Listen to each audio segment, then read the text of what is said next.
Hello नमस्कार दोस्तों। आज यूटेरिया का सेट नंबर 8 की ओर चल रहे हैं। 1 से लेकर 7 सेट तक हो चुका है, जिसका लिंक हमारे वीडियो का डिस्क्रिप्शन बॉक्स में दिया हुआ है। आप चाहे तो वहां से देख सकते हैं दोस्तों। तो आइए दोस्तों, आज सेट नंबर 8 की ओर चलते हैं। अगर इसका फुल सेट का पीडीएफ चाहिए तो हमारे टेलीग्राम चैनल से अवश्य जुड़े। क्वेश्चन नंबर 1, मेरे साथ बने रहिएगा। भारतीय बीज प्रौद्योगिकी के जनक के रूप में किसे जाना जाता है? बद्री नारायण, रामूलाल बरवाले। ऑप्शन नंबर 1 हो जाएगा। इनको जो है 1998 में, याद रखिएगा, 1998 में विश्व खाद्य पुरस्कार से सम्मानित भी किया गया था। बताइएगा दोस्तों, भारत में हरित क्रांति का जनक कौन है? एम.एस. स्वामीनाथन। ठीक है। अगर विश्व में हरित क्रांति के जनक की बात करता है तो नॉर्मल बोरोलॉग है। क्वेश्चन नंबर 2 की ओर। राष्ट्रीय जलवायु परिवर्तन अनुकूलन निधि की स्थापना कब किया गया था? इसका स्थापना जो है 2015 में किया गया था। ऑप्शन नंबर बी हो जाएगा। राष्ट्रीय जलवायु परिवर्तन अनुकूलन निधि की स्थापना 2015 में किया गया था। इसका उद्देश्य जलवायु परिवर्तनों के प्रभावों के प्रतिकूल संवेदनशील राज्यों और केंद्र शासित प्रदेशों में अनुकूलन गतिविधि के लिए धन की उपलब्ध कराना था। क्वेश्चन नंबर 3 की ओर आते हैं। मिल्पा, लदांग, रोक्का, मिसौल क्रमशः जो है किस देशों में झूम कृषि की खेती का नाम है? तो मिल्पा जो है मैक्सिको का है, लदांग मलेशिया का, रोक्का जो है ब्राजील का और मिसौल जो है जायरे का। ऑप्शन नंबर 1 हो जाएगा, याद रखिएगा। एक है दोस्तों कोनुका, कोनुका जो है वेनेजुएला का है। ठीक है। एक है मोसले, ठीक है, मसोले। तब मसोले जो है मध्य अफ्रीका का झूम कृषि है। Question number 4। अखिल भा अखिल दर्रा अखिल दर्रा किस राज्य केंद्र शासित प्रदेश में अवस्थित है? लद्दाख में। ऑप्शन नंबर सी हो जाएगा। माना दर्रा कहाँ स्थित है? उत्तराखंड में। दीफू दर्रा अरुणाचल प्रदेश में। अघिल दर्रा लद्दाख में। चांगला दर्रा जो है लद्दाख में। खारलुरदा दर्रा लद्दाख में। सिपकिला दर्रा एचपी में। लिपुलेख दर्रा उत्तराखंड। बोम्बिडला दर्रा अरुणाचल प्रदेश है। तुजू दर्रा मणिपुर। याद रखिएगा, एक बार और आप लोग सुन लीजिएगा दोस्तों। क्वेश्चन नंबर 5 की ओर आते हैं। 1985 से 90 के बीच कौन सी पंचवर्षीय योजना लागू की गई थी? 7वीं पंचवर्षीय योजना। 7वीं पंचवर्षीय योजना जो है 1985 से 90 के बीच लागू हुआ था। यह योजना जो है प्रधानमंत्री राजीव गांधी के कार्यकाल के दौरान प्रस्तुत किया गया था। बताइएगा किस मॉडल पर आधारित है? तो यह जो है जॉन डब्ल्यू मिलर मॉडल पर आधारित है। ठीक है। इस पंचवर्षीय योजना में जवाहर रोजगार योजना तथा भोजन, काम और उत्पादन का नारा भी दिया गया था। अगर छठी पंचवर्षीय योजना की बात करते हैं दोस्तों, तो इसका जो है शुरुआत 1980 में हुआ था और 1985 तक चला था। इस योजना के अंतर्गत रोलिंग प्लान जो कि 1978 से 83 को समाप्त करके जो है जनता पार्टी के सरकार के द्वारा बनाई गई थी। इसका उद्देश्य क्या था दोस्तों? तो गरीबी उन्मूलन और रोजगार में वृद्धि। ठीक है। अगर 8वीं पंचवर्षीय योजना की बात करते हैं दोस्तों, तो यह जो है 1992 से लेकर 97 तक चलाया गया था। इसमें जो है मानव संसाधन विकास पर जोर दिया गया है तथा प्रधानमंत्री रोजगार योजना जो है इसी पंचवर्षीय योजना यानी 8वीं पंचवर्षीय योजना में 1993 में चलाया गया था। ठीक है। अगर 9वीं पंचवर्षीय योजना की बात करते हैं दोस्तों, तो 9वीं योजना जो है 1997 से 2002 तक चलाया गया था। ठीक है। 9वीं पंचवर्षीय योजना का उद्देश्य क्या था दोस्तों? न्यायपूर्ण वितरण और समानता के साथ विकास। क्वेश्चन नंबर 6 की ओर आते हैं। भारत में गेहूं के शीर्ष 3 उत्पादक राज्य क्रमशः कौन सा है बताइएगा? उत्तर प्रदेश, मध्य प्रदेश और पंजाब। ऑप्शन नंबर 1 हो जाएगा। Question number 7। अंडमान निकोबार द्वीप समूह की राजधानी पोर्ट ब्लेयर निम्नलिखित में से किस एक द्वीप में स्थित है? बताइएगा। तो यह जो है दक्षिणी अंडमान में स्थित है। ऑप्शन नंबर डी हो जाएगा। 10 डिग्री चैनल जो है अंडमान और निकोबार द्वीप के बीच स्थित है दोस्तों। एक है डंकन पास। डंकन पास जो है लघु अंडमान और बृहत अंडमान के बीच स्थित है। एक है दोस्तों सैंडल चोटी। सैंडल चोटी जो है अंडमान निकोबार द्वीप की सर्वोच्च चोटी है, जो कहाँ स्थित है? उत्तरी अंडमान में स्थित है। ठीक है। तो सैंडल चोटी कहाँ अवस्थित है? उत्तरी अंडमान में। Question number 8। बाल्टीमोर बुलेट उपनाम से किस खिलाड़ी को जाना जाता है? बाल्टीमोर बुलेट के उपनाम से माइकल फेल्प्स को जानते हैं। माइकल फेल्प्स का संबंध किससे है दोस्तों? तैराक से है। याद रखिएगा, तैराक से। माइकल फेल्प्स ने ओलंपिक खेलों में सबसे अधिक पदक जीते हैं। ठीक है। 5 ग्रीष्मकालीन खेलों में 28 पदक जीते हैं। इसमें 23 स्वर्ण और 3 रजत पदक तथा 2 कांस्य पदक जीते हैं। क्वेश्चन नंबर आते हैं 9 की ओर। निम्न में से कौन सा मंदिर भारतीय मंदिर वास्तुकला के नागर शैली में निर्मित हुआ है? तो भारतीय मंदिर वास्तुकला के नागर शैली में कंदरिया महादेव मंदिर, लिंगराज मंदिर और सूर्य मंदिर, ये सभी जो है निर्मित हुआ है। कंदरिया महादेव मंदिर की बात करते हैं दोस्तों, तो यह खजुराहो में स्थित है। ठीक है, कहाँ स्थित है? खजुराहो में। लिंगराज मंदिर की बात करते हैं तो भुवनेश्वर में स्थित है। ठीक है, और सूर्य मंदिर की बात करते हैं तो यह कोणार्क। ठीक है, मंदिर निर्माण की 3 तरह का शैली है। एक तो हो गया दोस्तों नागर शैली, दूसरा होता है द्रविड़ शैली। ठीक है, दूसरा क्या होता है? द्रविड़ शैली। और तीसरा जो होता है बेसर शैली। ये 3 तरह का शैली है। उत्तर भारत में जो मंदिर का निर्माण होता है नागर शैली के तहत होता है, तो दक्षिण भारत में जो है द्रविड़ शैली के तहत होता है। याद रखिएगा, द्रविड़ शैली के तहत जो है बृहदेश्वर मंदिर, मीनाक्षी मंदिर और एंकाश्वर मंदिर, ये सभी जो है द्रविड़ शैली के अंतर्गत निर्मित मंदिर है। अगर बेसर शैली की बात करते हैं दोस्तों तो होयलेश्वर मंदिर, चन्ना केशव मंदिर, कैलाश नाथ मंदिर, ये तीनों कहाँ का है? बेसर शैली में निर्मित हुआ है। क्वेश्चन नंबर आते हैं 10 की ओर। मिलान करने के लिए कह रहा है, देखिएगा। दूध सागर जलप्रपात जो है गोवा में स्थित है। बरकाना जलप्रपात कर्नाटक में स्थित है। खांडाधार जलप्रपात जो है उड़ीसा में स्थित है। और पलानी जलप्रपात एचपी में स्थित है। इस तरह ऑप्शन नंबर 1 हो जाएगा। क्वेश्चन नंबर आते हैं 11 की ओर। कहता है निम्नलिखित में कौन सा कथन जो है सुभाष चंद्र बोस द्वारा जो है दिया गया था? कौन सा है? देखिएगा।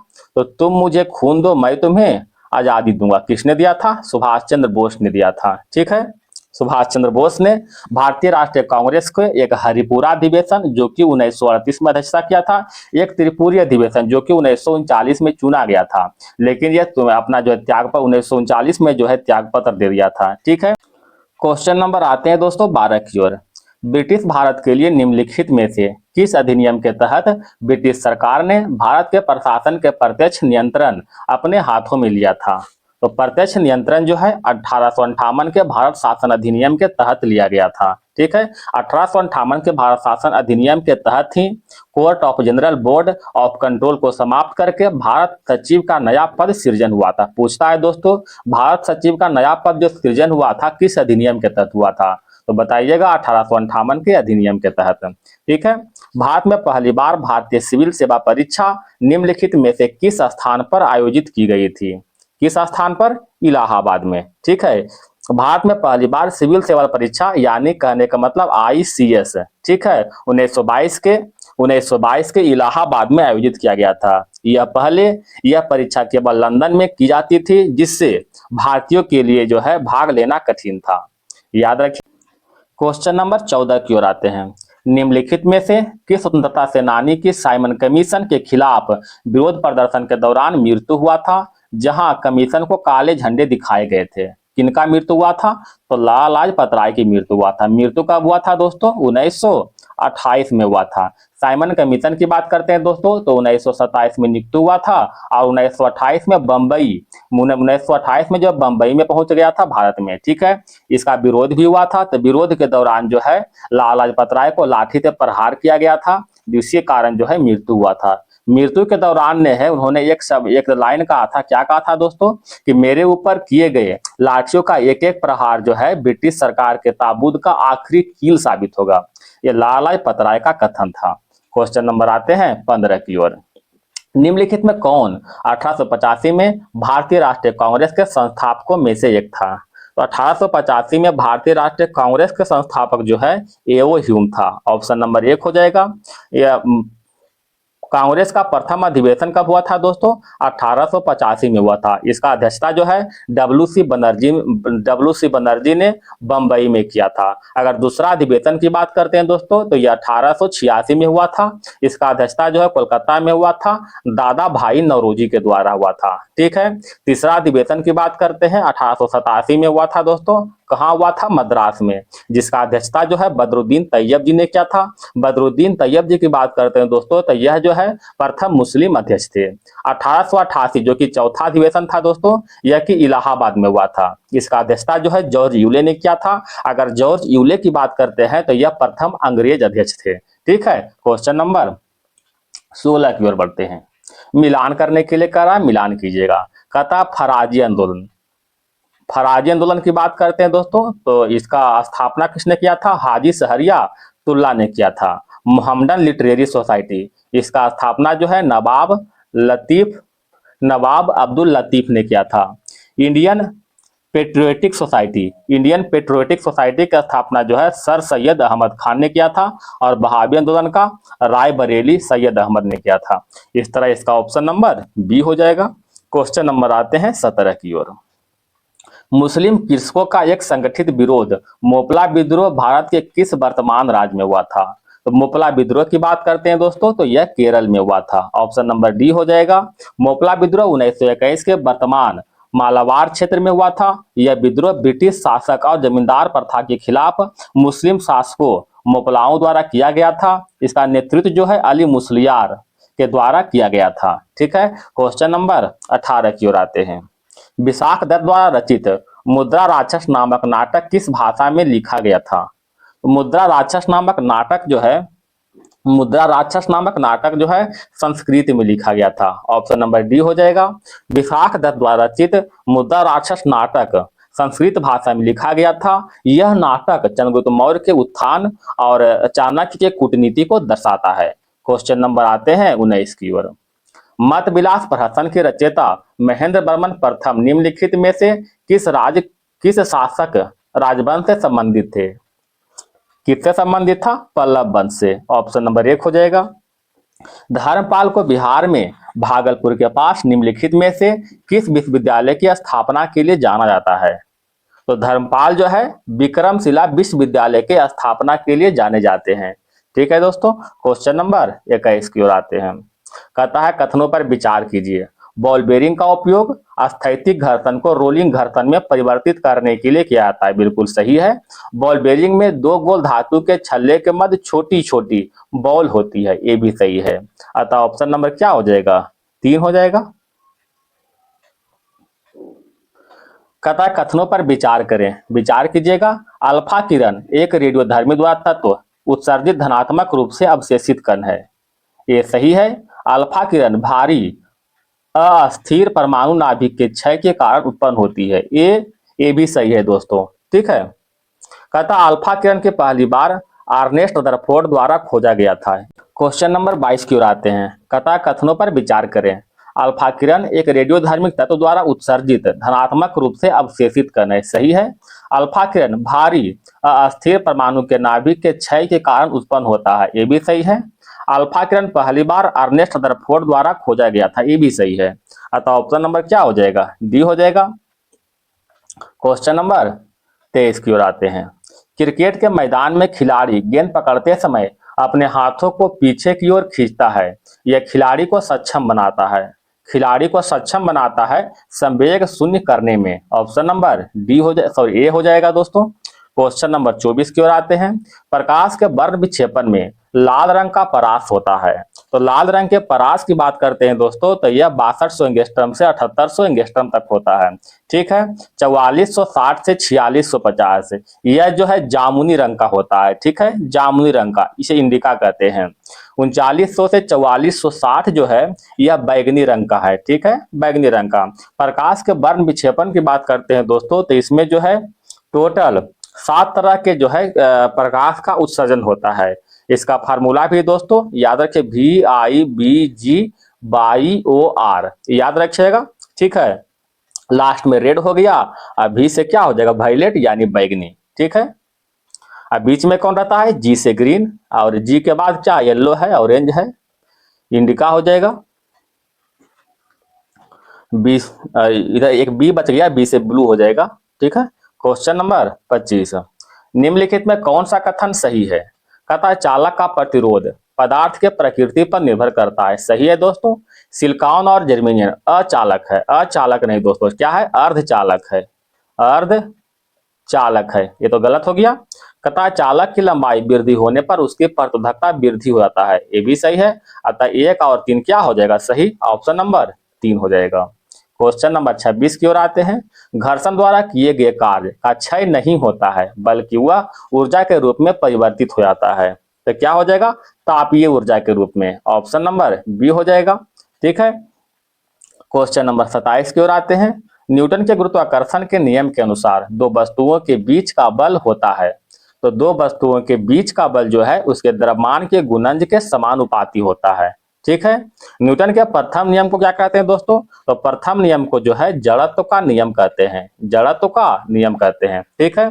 गुरुत्वाकर्षण यानी जी, गुरुत्वाकर्षण यानी बड़ा जी, गुरुत्वाकर्षण नियतांक के मान कितना होता है दोस्तों? 6.6 से गुना 10 पावर -11 न्यूटन मीटर स्क्वायर प्रति केजी स्क्वायर होता है। याद रखिएगा, गुरुत्वाकर्षण बल का सूत्र क्या होता है दोस्तों? F बराबर G into M1 into M2 बटे R स्क्वायर होता है। ठीक है, यानी द्रव्यमान का गुणज के समानुपाती।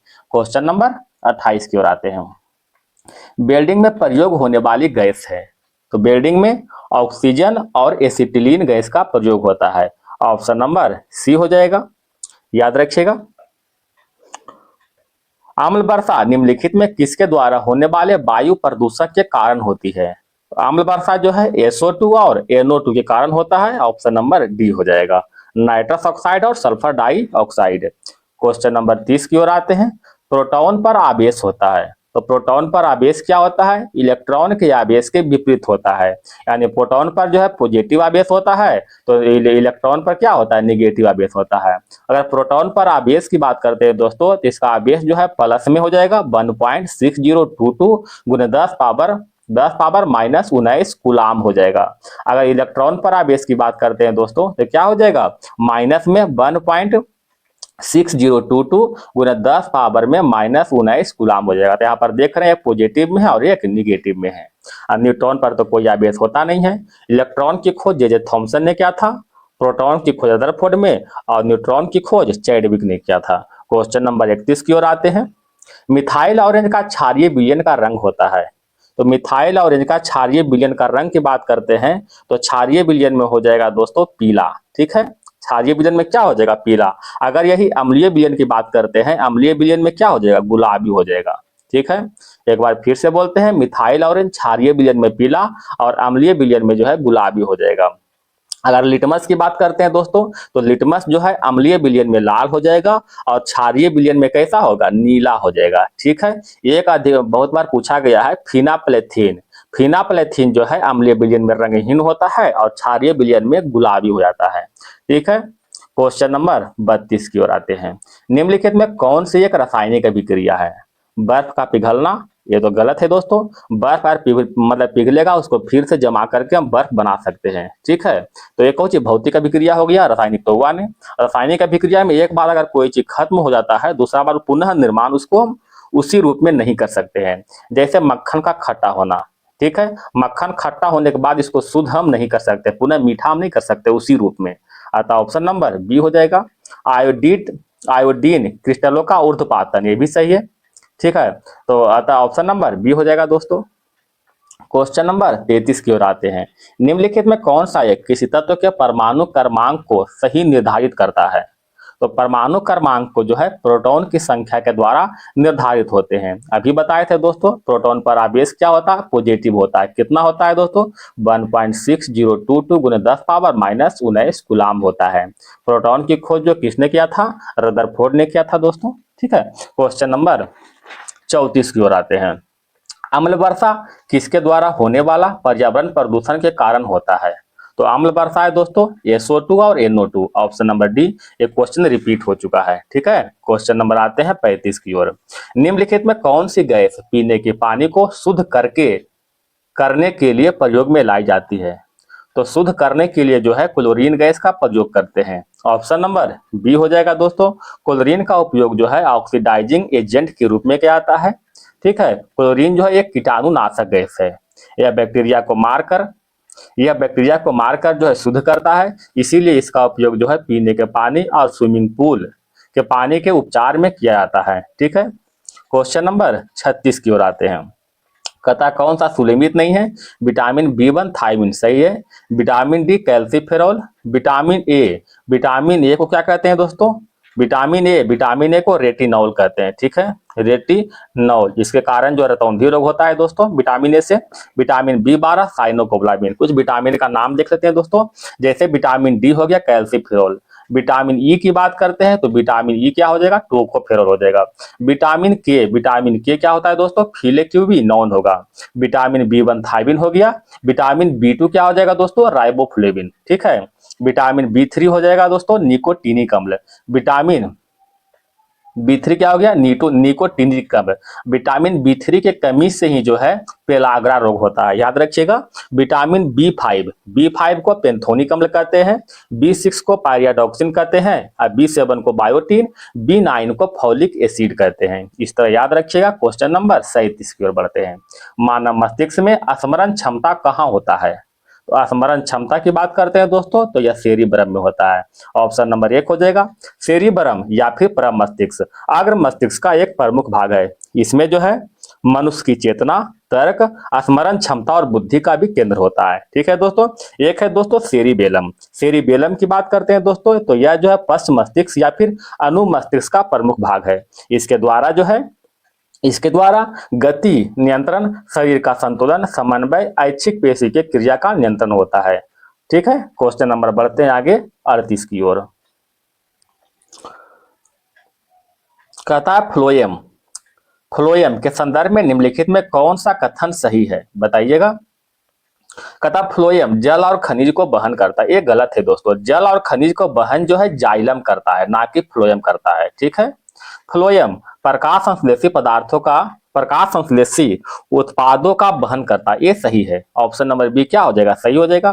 फ्लोएम एक साधारण उत्तक है, जो कि गलत है। साधारण नहीं दोस्तों, जटिल उत्तक है, ठीक है। फ्लोएम पादप को बल प्रदान करता है, ये भी गलत है, ठीक है। क्वेश्चन नंबर आते हैं 39 की ओर।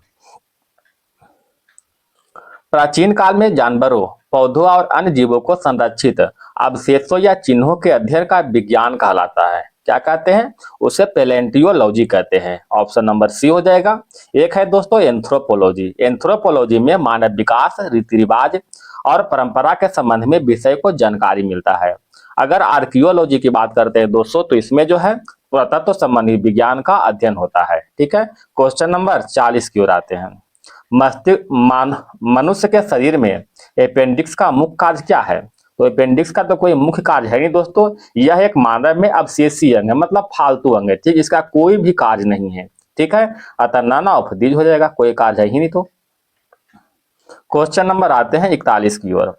मानव पाचन तंत्र में किससे पीत रस का स्राव होता है, तो पीत रस का स्राव की बात करते हैं दोस्तों तो यह यकृत से होता है। ऑप्शन नंबर डी हो जाएगा।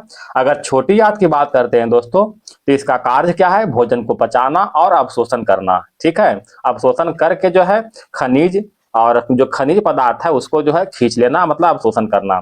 छोटी आंत की लंबाई की बात करते हैं दोस्तों तो इसका लंबाई जो है 6 मीटर, लगभग 20 फीट तक होता है।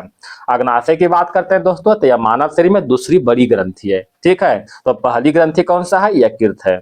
यह जो है अंतःस्रावी और बहिर्स्रावी दोनों तरह ग्रंथि है दोस्तों। इसके द्वारा ही जो है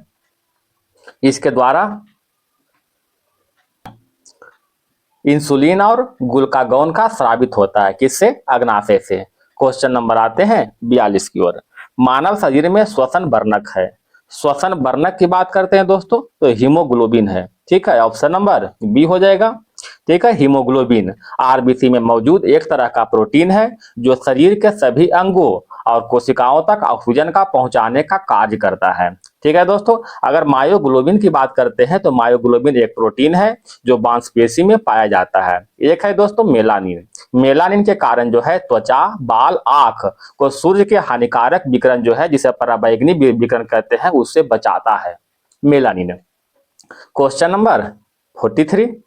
लाइसोसोम आत्महत्या की थैली है क्योंकि उसमें जो है जल अपघटक एंजाइम्स होते हैं।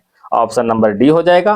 लाइसोसोम जो है केवल जंतु कोशिका में पाया जाता है। इसका खोज जो है 1958 में डी डुबे ने किया था। किसने किया था, डी डुबे ने किया था। क्वेश्चन नंबर 44 की ओर आते हैं। कोशिका में प्रोटीन का संश्लेषण स्थान है। कोशिका में प्रोटीन का संश्लेषण जो है राइबोसोम के द्वारा होता है, ठीक है। राइबोसोम की खोज की बात करते हैं दोस्तों तो इसका खोज जो है 1955 में जी पेलाडे के द्वारा किया गया था। ठीक है। राइबोसोम आरएनए एवं प्रोटीन के बने होते हैं।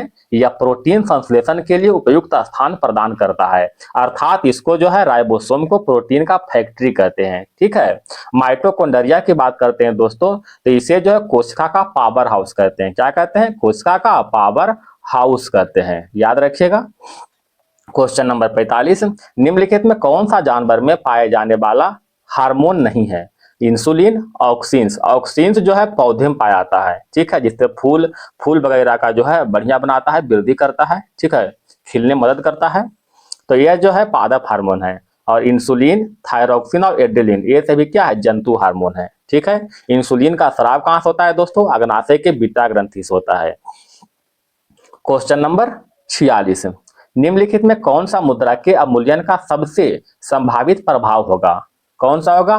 तो अवमूल्यन के कारण जो है निर्यात में वृद्धि हो जाएगा। ऑप्शन नंबर बी हो जाएगा दोस्तों। क्वेश्चन नंबर आते हैं 47 की ओर। निम्नलिखित में कौन सा कार्य आरबीआई से संबंधित नहीं है? कौन सा? ऋण का नियंत्रण करना आरबीआई करेगा। मुद्रित नोट जारी करना ये भी आरबीआई कार्य है। जनता को पैसा उधार देना ये गलत है। जनता को पैसा उधार जो है ये वाणिज्य बैंक देता है, जैसे ग्रामीण बैंक, एसबीआई जो कुछ है, ठीक है। तो ऑप्शन नंबर सी क्या हो जाएगा? संबंधित नहीं है। अंतिम उपाय के रूप में वाणिज्य बैंकों को उधार देना, ठीक है, ये भी सही है। आरबीआई की बात करते हैं दोस्तों, तो इसका स्थापना जो है 1935 में हुआ था, हिल्टन यंग कमीशन के सिफारिश पर हुआ था। इसका जो है राष्ट्रीयकरण 1949 में हुआ था दोस्तों। 1935 के समय जो है गवर्नर के रूप में कौन थे? सर ओसबॉर्न स्मिथ थे, ठीक है। और प्रथम भारतीय गवर्नर की बात करते हैं तो सीडी देशमुख था, यानी पहला गवर्नर पूछे तो सर ओसबॉर्न स्मिथ, अगर भारतीय गवर्नर पूछे पहला तो क्या हो जाएगा? सीडी देशमुख हो जाएगा। क्वेश्चन नंबर आते हैं दोस्तों 48 की ओर। किस राज्य में वर्जिन कोकोनट ऑयल का जीआई टैग प्रदान किया गया था? तो वर्जिन कोकोनट ऑयल की बात करते हैं दोस्तों, तो यह अंडमान निकोबार का है, जिसे जीआई टैग प्रदान किया गया था, ठीक है। उड़ीसा की बात करते हैं दोस्तों, तो उड़ीसा में चांदी तरकसी, ढेकनौल मांझी जो कि मिठाई है, कौन कहें दोस्तों? चांदी तरकसी, ढेकनौल मांझी, ये दोनों जो है उड़ीसा में जीआई टैग मिला है, ठीक है। अगर जम्मू कश्मीर की बात करते हैं दोस्तों, तो यहाँ तो बीलो बैट, ठीक है, जो बैट बॉल खेलते हैं, ठीक है, बीलो बैट है ना, ये बैट का निर्माण जो होता है बीलो के लकड़ी से ही होता है। अगर तमिलनाडु की बात करते हैं तो थोबलाई फूलमाला, कौन है दोस्तों? थोबलाई फूलमाला का जीआई टैग मिला है। क्वेश्चन नंबर 49, असम सरकार द्वारा शुरू की गई गुरु गुणोत्सव पहल 2025 किससे संबंधित है? गुरु गुणोत्सव पहल 2025 का संबंध जो है शिक्षा क्षेत्र से है। किससे है दोस्तों? शिक्षा क्षेत्र से है। इसका थीम जो है गुणवत्तापूर्ण शिक्षा को सुनिश्चित करना, ठीक है। असम की राजधानी की बात करते हैं दोस्तों, दिसपुर है। अगर यहाँ का मुख्यमंत्री की बात करते हैं, कौन है दोस्तों? हिमंत बिस्वा शर्मा। क्वेश्चन नंबर आते हैं 50 की ओर। बिहार में पहला घड़ियाल अभ्यारण्य किस जिले में बनाया जाएगा? तो पहला घड़ियाल अभ्यारण्य जो है गोपालगंज में बनाया जाएगा। गोपालगंज में जो है गंडक नदी में, ठीक है, गंडक नदी में बनाया जाएगा। भारत में घड़ियाल का सबसे अधिक आबादी जो है किस नदी में है? याद रखिएगा, चंबल नदी में है। उसके बाद कहाँ है? तो दूसरा स्थान जो है गंडक नदी में ही आता है। अगर प्रोजेक्ट क्रोकोडाइल की बात करते हैं दोस्तों, तो प्रोजेक्ट क्रोकोडाइल का शुरुआत जो है 1975 में हुआ था, ठीक है। घड़ियाल को IUCN के रेड लिस्ट में एक संकटग्रस्त प्रजाति के रूप में शामिल किया गया है। क्वेश्चन नंबर आते हैं 51, 31वें राष्ट्रीय बाल विज्ञान कांग्रेस का आयोजन हाल ही में कहाँ हुआ था? तो बाल विज्ञान कांग्रेस का आयोजन जो है भोपाल में हुआ था, ठीक है। ऑप्शन नंबर 1, इसका उद्घाटन जो है मध्य प्रदेश के मुख्यमंत्री मोहन यादव ने किया था, ठीक है, मध्य प्रदेश के मुख्यमंत्री मोहन यादव ने इसका उद्घाटन किया था। भारतीय रेलवे ने भारतीय रेलवे ने एशिया के सबसे लंबी मालगाड़ी का ट्रायल कहां से कहां तक किया था? तो इस मालगाड़ी का ट्रायल जो है चंदौली से गढ़वा तक किया था। इसका नाम क्या था दोस्तों? तो इसका नाम जो है रुद्राक्ष है, ठीक है, रुद्रास्त्र, रुद्राक्ष नहीं, रुद्रास्त्र, ठीक है, याद रखिएगा। इसमें जो है कुल बैगन की बात करते हैं, बैगन मतलब डब्बा, ठीक है, तो टोटल 345 था। अगर इंजन की बात करते हैं टोटल 7 इंजन था। यह टोटल जो है 209 किलोमीटर की दूरी तक सफर किया था।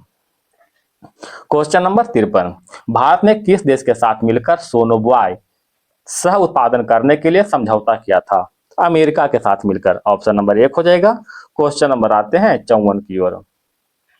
जनवरी 2025 में 4 खिलाड़ियों को मेजर ध्यानचंद खेल रत्न अवार्ड 2024 से सम्मानित किया गया था। इनमें से कौन सा खिलाड़ी शामिल नहीं है? तो मेजर ध्यानचंद खेल रत्न अवार्ड जो है 4 खिलाड़ियों को सम्मानित किया गया था। कौन कौन खिलाड़ी है दोस्तों? पहला तो आ जाएगा दोस्तों डी गुकेश, इनका संबंध जो है शतरंज से है। ठीक है। दूसरा आ जाएगा हरमनप्रीत सिंह, इनका संबंध किससे है दोस्तों? हॉकी से है। एक है दोस्तों प्रवीण कुमार, इसका संबंध जो है जो पैरा एथलीट है। ठीक है। एक है दोस्तों मनु भाकर, मनु भाकर का संबंध जो है शूटिंग से है। तो ऑप्शन नंबर 1 क्या हो जाएगा? सही हो जाएगा आचरण शरद कमल, इनको जो है सम्मानित नहीं किया गया था। ठीक है। अगर अर्जुन पुरस्कार की बात करते हैं दोस्तों, तो अर्जुन पुरस्कार टोटल 32 खिलाड़ी को प्रदान किया गया था। क्वेश्चन नंबर 55, किया राज्य में पायलट परियोजना के तौर पर, किया नहीं दोस्तों, किस राज्य में पायलट परियोजना के तहत भांग की खेती की जा रही है? कौन सा राज्य है दोस्तों? हिमाचल प्रदेश है। ऑप्शन नंबर डी हो जाएगा। इसका उद्देश्य क्या है? भांग की खेती को औषधीय और औद्योगिक संभावनाओं के लिए करना।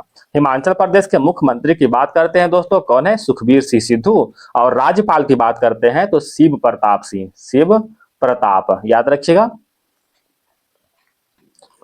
क्वेश्चन नंबर आते हैं दोस्तों 56 की ओर। ठीक है। किस भारतीय संस्थान द्वारा हाइपरलूप का परीक्षण किया जा रहा है? तो हाइपरलूप का परीक्षण की बात करते हैं तो आईआईटी मद्रास के द्वारा किया जा रहा है। ऑप्शन नंबर 1 हो जाएगा।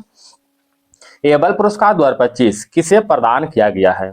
एबल पुरस्कार 2025 जो है मसाकी काशिबारा को प्रदान किया गया है। ऑप्शन नंबर बी हो जाएगा। एबल पुरस्कार 2025 जापानी गणितज्ञ मसाकी काशिबारा को प्रदान किया गया है। किस क्षेत्र में मिलता है दोस्तों? गणित के क्षेत्र में मिलता है। ठीक है, गणित के क्षेत्र में। यह पुरस्कार पहली बार जो है 2003 में दिया जाता है, मतलब दिया गया था। यह पुरस्कार पहली बार 2003 में दिया गया था। यह जो है नॉर्वे सरकार के द्वारा जो है दिया जाता है। ठीक है। अगर अंतर्राष्ट्रीय बुकर पुरस्कार 2025 की बात करते हैं दोस्तों, किसको मिला है? बानू मुश्ताक को मिला है। ठीक है। अंतर्राष्ट्रीय बुकर पुरस्कार 2025 यह जो है कन्नड़ लेखिका है, इनका पुस्तक है हार्ट लैंप। लोकमान्य तिलक पुरस्कार 2025 की बात करते हैं दोस्तों, किनको मिला है? नितिन गडकरी को मिला है। क्वेश्चन नंबर 58, भारत का पहला क्वांटम कंप्यूटिंग गांव कहां स्थापित होगा? तो क्वांटम कंप्यूटिंग गांव जो है अमरावती, जो कि आंध्र प्रदेश में स्थित है, स्थापित होगा। ठीक है। इसका उद्देश्य क्या है दोस्तों? क्वांटम कंप्यूटिंग अनुसंधान सहयोग के लिए एक प्रमुख केंद्र बनाना, जिसमें रियल टाइम गवर्नेंस सोसाइटी शामिल है। ठीक है। क्वेश्चन नंबर बढ़ते हैं 59 की ओर। क्वेश्चन नंबर 59 की ओर आते हैं। विश्व उपभोक्ता अधिकार दिवस किस तिथि को मनाया जाता है? 15 मार्च को। ऑप्शन नंबर बी हो जाएगा। अगर प्रेरणा दिवस की बात करते हैं दोस्तों, तो 17 मार्च को मनाते हैं। ठीक है। विश्व समानता दिवस 14 अप्रैल को मनाते हैं। ठीक है। विश्व समानता दिवस, इनको ही क्या कहते हैं? अंबेडकर जयंती के रूप में 14 अप्रैल को मनाते हैं। विश्व फुटबॉल दिवस जो है 25 अप्रैल को मनाते हैं। ठीक है। संविधान हत्या दिवस कब मनाते हैं दोस्तों? संविधान हत्या दिवस जो है 25 जून को मनाते हैं। विभाजन विभीषिका स्मृति दिवस जो है 14 अगस्त को मनाते हैं। और राष्ट्रीय अंतरिक्ष दिवस जो है 23 अगस्त को मनाते हैं। याद रखिएगा दोस्तों, एक बार और बोलते हैं। प्रेरणा दिवस 17 मार्च, विश्व समानता दिवस या फिर अंबेडकर जयंती 14 अप्रैल को मनाते हैं। विश्व फुटबॉल दिवस 25 अप्रैल को, संविधान हत्या दिवस जो है 25 जून को, विभाजन विभीषिका स्मृति दिवस 14 अगस्त को तथा राष्ट्रीय अंतरिक्ष दिवस जो है 23 अगस्त को मनाते हैं। कबड्डी विश्व कप 2025 का आयोजन कहां किया गया है? तो इसका आयोजन जो है इंग्लैंड में किया गया है। ऑप्शन नंबर 1 हो जाएगा। इसमें जो है पुरुष और महिला वर्ग में दोनों में भारत ने इंग्लैंड को हरा करके जीता है। भारत जीता है इंग्लैंड को हराकर, पुरुष वर्ग में भी और महिला वर्ग में भी। क्वेश्चन नंबर 61,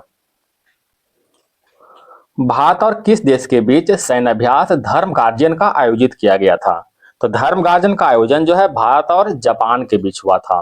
भारत और जापान के बीच बहुत सारा युद्धाभ्यास हुआ था दोस्तों। जैसे में पहला तो हो गया धर्म गार्जियन, दूसरा हो गया वीर गार्जियन। ठीक है। तीसरा हो जाएगा दोस्तों सिन्यू मैत्री, सिन्यू मैत्री। चौथा में दोस्तों अभी नवीनतम हुआ है जमाता युद्धाभ्यास। याद रखिएगा, जमाता युद्धाभ्यास जो है भारत और जापान के बीच।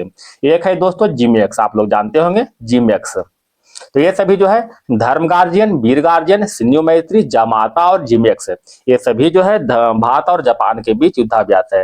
एक क्वेश्चन बताइएगा दोस्तों, पैसेक्स क्या है दोस्तों? पैसेक्स, पैसेक्स युद्धाभ्यास जो है भारत और ग्रीस के बीच हुआ था।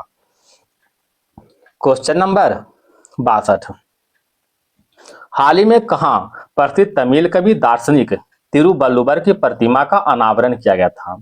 तिलु तिरुवल्लुवर प्रतिमा का अनावरण जो है फिलीपींस में किया गया था। ऑप्शन नंबर बी हो जाएगा। निम्नलिखित में कौन सा एक सामुदायिक विकास का पहला स्थापित कार्यक्रम है? कौन सा है दोस्तों? राष्ट्रीय प्रसार सेवा। राष्ट्रीय प्रसार सेवा का शुरुआत जो है 1953 में हुआ था और सामुदायिक विकास कार्यक्रम का शुरुआत जो है 1952 में किया गया था। याद रखिएगा। क्वेश्चन नंबर 64 की ओर आते हैं। पंचायती राज संस्थाओं को 29 कार्यों की सूची किस अनुच्छेद के तहत दी गई है? तो 29 कार्यों की सूची जो है अनुच्छेद 243 के जी के तहत दिया गया था। ऑप्शन नंबर डी हो जाएगा। अगर 243 की एच की बात करते हैं दोस्तों, तो इसमें क्या है? कर लगाने की शक्ति है। पंचायतों को कर लगाने की शक्ति का प्रावधान किया गया है। 243 का ई की बात करते हैं दोस्तों, तो इसमें पंचायतों की अवधि का प्रावधान किया गया है। ठीक है। 243 का एफ की बात करते हैं दोस्तों, तो इसमें पंचायत का जो सदस्य होता है उसका निर्हरता संबंधी प्रावधान किया गया है। ठीक है, निर्हरताएं संबंधी प्रावधान किया गया है। क्वेश्चन नंबर आते हैं 65 की ओर। भारतीय संविधान के लिए प्रथम संशोधन विधेयक कब लाया गया था? तो प्रथम संशोधन विधेयक जो है 1951 में लाया गया था। ऑप्शन नंबर 1 हो जाएगा। भारतीय संविधान के लिए प्रथम संशोधन विधेयक जो है 10 मई, ठीक, याद रखिएगा, 10 मई 1951 को संसद में प्रस्तुत किया गया था तथा जून 1951 में जो है यह जो है पारित हो गया था। क्वेश्चन नंबर आते हैं 66 की ओर। संविधान के किस अनुच्छेद में वयस्क मताधिकार को मान्यता दी गई है? तो वयस्क मताधिकार को मान्यता जो है अनुच्छेद 326 के तहत दिया गया था और भाग 15 के तहत, अनुच्छेद 326 तथा भाग 15 के तहत जो है वयस्क मताधिकार का प्रावधान किया गया था। अनुच्छेद 324 में क्या है दोस्तों? निर्वाचन आयोग का प्रावधान किया गया है। ठीक है, निर्वाचन आयोग का प्रावधान है। संविधान में किस संविधान संशोधन के द्वारा जो है मतलब वोट देने का जो उम्र होता है 21 वर्ष से घटाकर 18 वर्ष कर दिया गया है? किसके द्वारा? याद रखिएगा दोस्तों, 61वां संविधान संशोधन 1989 के द्वारा जो है वोट देने का उम्र 21 वर्ष से घटाकर 18 वर्ष किया गया है। Question number 67। भारत में मताधिकार और निर्वाचित होने का अधिकार है। तो मताधिकार और निर्वाचित होने का अधिकार ये सभी जो है विधिक अधिकार के श्रेणी में आता है। क्वेश्चन नंबर आते हैं दोस्तों 68 की ओर। निम्नलिखित में कौन सा संविधान में 42वें संशोधन द्वारा नीति निर्देशक तत्व में नहीं जोड़ा गया है? तो नीति निर्देशक तत्व में जो है अनुच्छेद समान नागरिक संहिता को नहीं जोड़ा गया है। ऑप्शन नंबर 1 हो जाएगा दोस्तों। क्वेश्चन नंबर आते हैं 69 की ओर। प्रथम आपातकाल स्थिति का घोषणा कितने समय के लिए सीमित की जा सकती है? कितने समय के लिए दोस्तों? 6 महीना के लिए। ऑप्शन नंबर बी हो जाएगा। आपातकाल का प्रावधान जो है भारतीय संविधान में जो है आपातकाल 3 तरह का लगता है दोस्तों। प्रथम जो है राष्ट्रीय आपात का प्रावधान जो है अनुच्छेद 352 के तहत किया जाता है। ठीक है, उसके बाद आता है दोस्तों राष्ट्रपति शासन 356 के तहत और द्वितीय आपात का प्रावधान जो है अनुच्छेद 360 के तहत किया जाता है। राष्ट्रीय आपात की बात करते हैं दोस्तों, तो अभी तक भारत में राष्ट्रीय आपातकाल 3 बार लग चुका है। कौन कौन है दोस्तों? पहला तो 1962 में लगा था भारत चीन युद्ध के समय, 1971 में लगा था भारत और पाकिस्तान युद्ध के समय और 1975 में लगा था दोस्तों आंतरिक अशांति के समय लगाया गया था। अगर राष्ट्रपति शासन अनुच्छेद 356 की बात करते हैं दोस्तों, तो यह जो है पहली बार पंजाब में लगाया गया था, 1951 में लगाया गया था। और द्वितीय आपात का प्रावधान अनुच्छेद 360 का प्रयोग अभी तक एक बार भी नहीं हुआ है। तो याद रखिएगा इस तरह से। क्वेश्चन नंबर 70 की ओर आते हैं। राष्ट्रपति के चुनाव संबंधी किसी विवाद को किसके समक्ष पेश किया जाता है? तो किसी भी विवाद को जो है सर्वोच्च न्यायालय के समक्ष अनुच्छेद 71 के 1 के तहत पेश करते हैं। ठीक है, अनुच्छेद 71 के 1 के तहत। राष्ट्रपति के चुनाव जो है भारतीय संविधान के तहत एकल संक्रमणीय मत पद्धति के द्वारा जो है गुप्त मतदान तरीके से होता है। ठीक है, याद रखिएगा। Question number 71। डिडवाना और कुचामन निम्नलिखित में किसके उदाहरण है? किसका उदाहरण दोस्तों? लवणीय झील। ऑप्शन नंबर 2 हो जाएगा। और भारत में लवणीय झील की बात करते हैं दोस्तों, तो भारत में सबसे अधिक खारे पानी की सबसे बड़ी झील कौन है दोस्तों? चिल्का झील है। ठीक है, भारत में खारे पानी की सबसे बड़ा झील चिल्का झील कहाँ स्थित है? ओडिशा में स्थित है। अगर भारत में सबसे बड़ी खारे पानी का अंतर्देशीय झील की बात करते हैं दोस्तों, तो यह सांभर झील है। सांभर झील कहाँ स्थित है? राजस्थान में स्थित है। क्वेश्चन नंबर 72 की ओर आते हैं। निम्न में से कौन ब्रह्मपुत्र के सहायक नदी नहीं है? कौन सा है दोस्तों? भवानी। तो एक भवानी या एक होता है काबनी, ये दोनों जो है कावेरी के सहायक नदी है। भावनी और काबनी जो है, भवानी और काबनी जो है कावेरी के सहायक नदी है। बाकी बच गया दोस्तों मानस, कपिली और तीस्ता, ये सभी जो है ब्रह्मपुत्र के सहायक नदी है। क्वेश्चन नंबर आते हैं 73 की ओर। पापीकोंडा राष्ट्रीय उद्यान किस राज्य में स्थित है? तो पापीकोंडा राष्ट्रीय उद्यान जो है आंध्र प्रदेश में स्थित है। ऑप्शन नंबर सी हो जाएगा। इस उद्यान इसको जो है उद्यान के रूप में घोषणा जो है 2008 में किया गया था। ठीक है, 2008 में। यह लगभग जो है 1012 किलोमीटर स्क्वायर पर फैला हुआ है। Question number 74। भारत का बृहत्तम भौगोलिक क्षेत्र निम्न में से किस प्रकार की मृदा में आच्छादित है? किस प्रकार का? तो अल्फी सोल मृदा। ऑप्शन नंबर डी हो जाएगा। क्वेश्चन नंबर आते हैं 75 की ओर दोस्तों। सरदार सरोवर बांध जो है किस नदी पर है? नर्मदा नदी पर है। कहाँ स्थित है दोस्तों? गुजरात में स्थित है। सरदार सरोवर बांध जो है नर्मदा नदी पर गुजरात में स्थित है। इंदिरा सागर बांध जो है चंबल नदी पर मध्य प्रदेश में स्थित है। नागार्जुन सागर बांध जो है कृष्णा नदी पर स्थित है। कहाँ स्थित है दोस्तों? तेलंगाना में स्थित है। यहाँ पर देखिए गलत लिखा गया है, तेलंगाना में होगा। ठीक है, दो ऑप्शन देखिए सेम टू सेम कर दिया है। तेलंगाना में स्थित है नागार्जुन सागर बांध। मेटूर बांध जो है कावेरी नदी पर स्थित है तमिलनाडु में। ठीक है, तो इस तरह से ऑप्शन नंबर क्या हो जाएगा? डी हो जाएगा।